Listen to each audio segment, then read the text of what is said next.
Assalamualaikum. Welcome back to my channel Baby's Kitchen. ഇന്നത്തെ നമ്മുടെ recipe ഒരു ഫ്രഷ് ജ്യൂസ് ആണ്. പാഷൻ ഫ്രൂട്ട് കൊണ്ടുള്ള ഒരു അടിപൊളി ഫ്രഷ് ജ്യൂസ്. പാഷൻ ഫ്രൂട്ട് സാധാരണ അധികം എല്ലാവരും കുറച്ച് പഞ്ചസാരയൊക്കെ ചേർത്ത് അങ്ങനെ മിക്സ് ചെയ്തിട്ട് കഴിക്കാറാണ് പതിവുള്ളത്. പാഷൻ ഫ്രൂട്ട് കുട്ടികൾക്കൊക്കെ വളരെ ഇഷ്ടമാണ്. ഇഷ്ടമില്ലാത്തവരായിട്ട് അധികം ആരും തന്നെ ഉണ്ടാവില്ല. അതുപോലെ ഈ കൊറോണ കാലത്ത് കുടിക്കാൻ പറ്റുന്ന ഒരു അടിപൊളി ജ്യൂസും കൂടെയാണ്. വീഡിയോയിലേക്ക് പോകുന്നതിന് മുമ്പ് ബേബീസ് കിച്ചൺ സബ്സ്ക്രൈബ് ചെയ്യാത്തവരുണ്ടെങ്കിൽ പ്ലീസ് ചാനൽ സബ്സ്ക്രൈബ് ചെയ്ത് സപ്പോർട്ട് ചെയ്യണേ. അപ്പോൾ നമുക്ക് പാഷൻ ഫ്രൂട്ട് ജ്യൂസ് വളരെ പെട്ടെന്ന് തന്നെ എങ്ങനെ തയ്യാറാക്കിയെടുക്കാമെന്ന് നോക്കാം. ജ്യൂസ് തയ്യാറാക്കാൻ വേണ്ടിയിട്ട് ഞാനൊരു 6 പാഷൻ ഫ്രൂട്ട് എടുത്തിട്ടുണ്ട്. ഇനി നമുക്കിത് സെൻറ്റർ ഒന്ന് കട്ട് ചെയ്തെടുക്കാം. ഇനി ഇതിൻ്റെ ഉള്ളിലുള്ള പൾപ്പൊക്കെ നമുക്ക് ഒരു പാത്രത്തിലേക്ക് മാറ്റാം. ഈ പാഷൻ ഫ്രൂട്ടിന് ഒരുപാട് ഗുണങ്ങളുണ്ട് കേട്ടോ. അതിലൊന്ന് വിറ്റമിൻ എ ഒക്കെ അടങ്ങിയിട്ടുള്ളത് കൊണ്ട് തന്നെ കണ്ണുകളുടെ കാഴ്ചയ്ക്കും കണ്ണുകളുടെ ആരോഗ്യത്തിനൊക്കെ ഏറ്റവും നല്ലതാണ്. ഇനി ഞാൻ മിക്സിയുടെ ജ്യൂസ് അടിക്കുന്ന ഒരു ജാർ എടുത്തിട്ടുണ്ട്. ഇനി ഇതിലേക്ക് ഞാൻ ആദ്യം ഇട്ട് കൊടുക്കുന്നത് പഞ്ചസാരയാണ്. ആവശ്യത്തിനുള്ള പഞ്ചസാര ഇട്ട് കൊടുക്കാം. പിന്നെ കുറച്ച് വെള്ളമാണ് ചേർത്ത് കൊടുക്കുന്നത്. വെള്ളം ഞാൻ കുറച്ച് തണുത്ത വെള്ളമാണ് ചേർത്ത് കൊടുത്തിട്ടുള്ളത്. പഞ്ചസാര ഓപ്ഷണലാണ്. ചില പാഷൻ ഫ്രൂട്ടിനൊക്കെ നല്ല മധുരം ഉണ്ടാവും, അതുകൊണ്ട് പഞ്ചസാരയുടെ ആവശ്യം ഉണ്ടാവില്ല.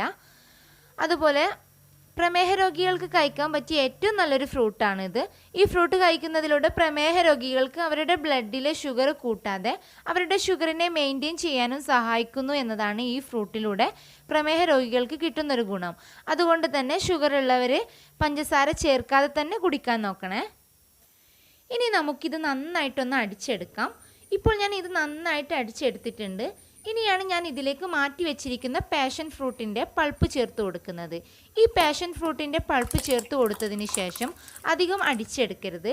ഒന്നടിക്കുക, പെട്ടെന്ന് തന്നെ നിർത്തുക, വീണ്ടും അടിക്കുക, പെട്ടെന്ന് തന്നെ നിർത്തുക. ഇങ്ങനെ ഒരു 3 തവണയായിട്ട് അടിച്ചെടുത്താൽ മതി.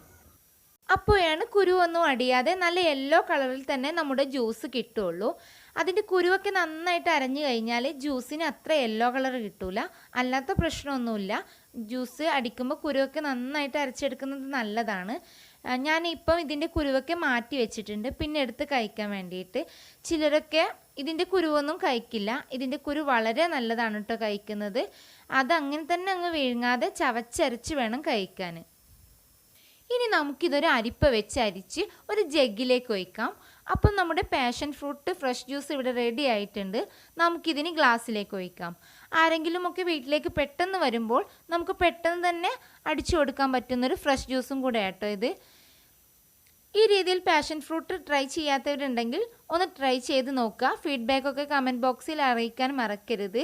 വീഡിയോ ഇഷ്ടപ്പെട്ടാൽ ലൈക്ക് ചെയ്യുക, ഷെയർ ചെയ്യുക, കമൻറ്റ് ചെയ്യുക.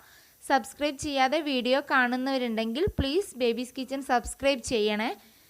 ഓക്കെ ഫ്രണ്ട്സ്, നെക്സ്റ്റ് വീഡിയോയിൽ കാണുന്നത് വരെ ബൈ.